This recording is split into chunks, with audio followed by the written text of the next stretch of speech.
got no time to lose. 날 길었던 하루 난 보고 싶어. Water striders are able to float on water due to the high surface tension of the water. Their long, thin legs spread their weight over a large area, which helps to distribute their weight evenly across the surface of the water. However, the distance between the legs of the water striders is also important. If the legs are too far apart, the weight of the water striders will not be distributed evenly enough to maintain a stable position on the surface of the water. If the legs are too close together, the water strider may break the surface tension of water and sink. So now we will be explaining how to use a certain formula to find whether the surface tension will hold the bug up or not by finding the contact angle between the water and the bottom of the feet of the bug. So this is the picture. This is our little diagram that we have that we're going to be finding the contact angle of. And water striders typically have about 6 feet, and that's why this one has 6 feet as well. So that'll come later in the formula. So it is essential to know that it has 6 feet, or at least the one we're finding has 6 feet. So at the bottom, there's another picture there, which looks like there's a little dent there, and then there's a kind of a stick looking thing, right? So that stick thing is actually a leg. That's just one leg. And then the dent that you see is the dent that is seen in the water that is made from the leg of the water strider coming in contact with the water. So what we're trying to find there is the contact angle. So our given measurements are the radius of the leg, because although it looks like a line, the water strider's legs, if you zoom in at the very bottom, it's actually a circle. So that's why it has a radius. And then our mass is 3 times 10 to the power negative 5 kilograms, and then we're going to be finding theta, or the angle. So the formula we will be using is the force of surface tension equals to this thing that we have represented using gamma, which is the coefficient of surface tension of water multiplied by the length multiplied by cosine of theta.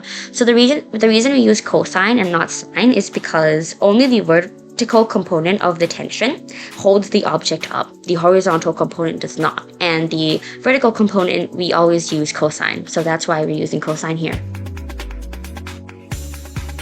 So first of all, you have to know that the coefficient of the surface area of water is a given constant. It's a constant, so you can search it up in your textbook or on Google.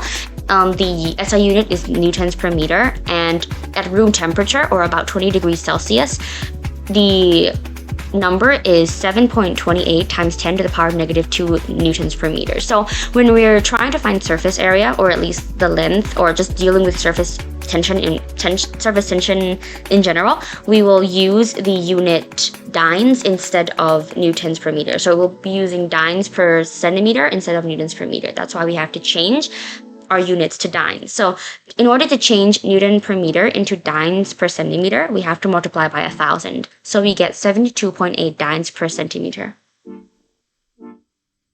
Next, we look at the formula. We can say that the force in this case is the weight. So it is the mass times the gravitational constant. So that is our force, equals to the gamma multiplied by, now the length here that we're talking about is the length of the leg that comes in contact with the surface of the water. So the way you can think of it is, it's not the length of the leg, but rather the length of the part that hits the water. So if you zoom in very close, it is this circular bottom part of the leg that hits the water, and because it's a circle, you can use the circumference to find the length. So the circumference is 2 pi r, but since our water strider has 6 legs and we're finding this as a whole, you multiply it by 6. So you have 6 multiplied by 2 pi r multiplied by cosine theta. So cosine equals to mg over, so you just rearrange this, you put there gamma times 6 times 2 pi r. So now you just do theta equals the arc of cosine multiplied by, and then you just put that in there. And then now we're going to put in the values. So our mass is 0.3 grams. So if you recall, we gave you the mass in kilograms, so you change that into grams. And then because our unit for surface tension is going to be dynes per centimeter, you want to change your gravitational constant, which is 9.8 into centimeters. So it's 9.8 per second squared, you change it to centimeter per second squared, so you get 980. And then over your delta here, which is 72.8 dynes, and then multiplied by 62 pi r. Our r was given in millimeters, so you change that to centimeters to match the centimeters on top, so you can cut it out at the end. So after you put in your values into the calculator, you should get 0.5356, and then you plug it in once again, and then your angle will be 58 degrees. So if you see your angle being like 58 degrees, and you can tell that the water strider or the bug with that mass will be able to float on the surface of the water. So the heavier the insect, the farther their feet will depress the water. So the farther the feet depress the water, the smaller the angle becomes. The reaction force caused by the surface tension will always match the weight of the insect. The heavier the insect, the smaller the angle, and the larger the surface tension reaction force. The maximum force the surface tension can muster is the force for an angle of 0 degrees, which cosine 0 equals to 1. So our cosine 1 would equal to 0. So if the weight of the insect is larger than that, then the insect's feet will punch through the surface of the water. So if you see here, you have the our cosine 0.5356. This is a good number. You know that it will float. So if you're doing this yourself and your number is anywhere between 0 to 1, then it will float. But if your number is 1 or greater, then you know that you've probably done something wrong, or just that your bug will not be able to float on water. Okay, so right now we're trying to find the minimum length to support the bug to ensure that the water strider can float on water and the surface tension of the water can hold up the water strider with the given mass. So here's our formula. So T is surface tension, the unit is newtons per meter, equals to force is Newton, and divided by length, which is meters. Okay, so these are our givens.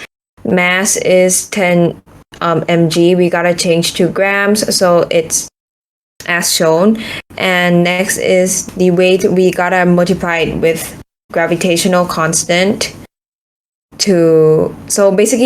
basically we need to multiply the mass with gravitational constant to get the weight in newtons. And our last given is surface tension, which is the room temperature surface tension of water coefficient, which is always the same.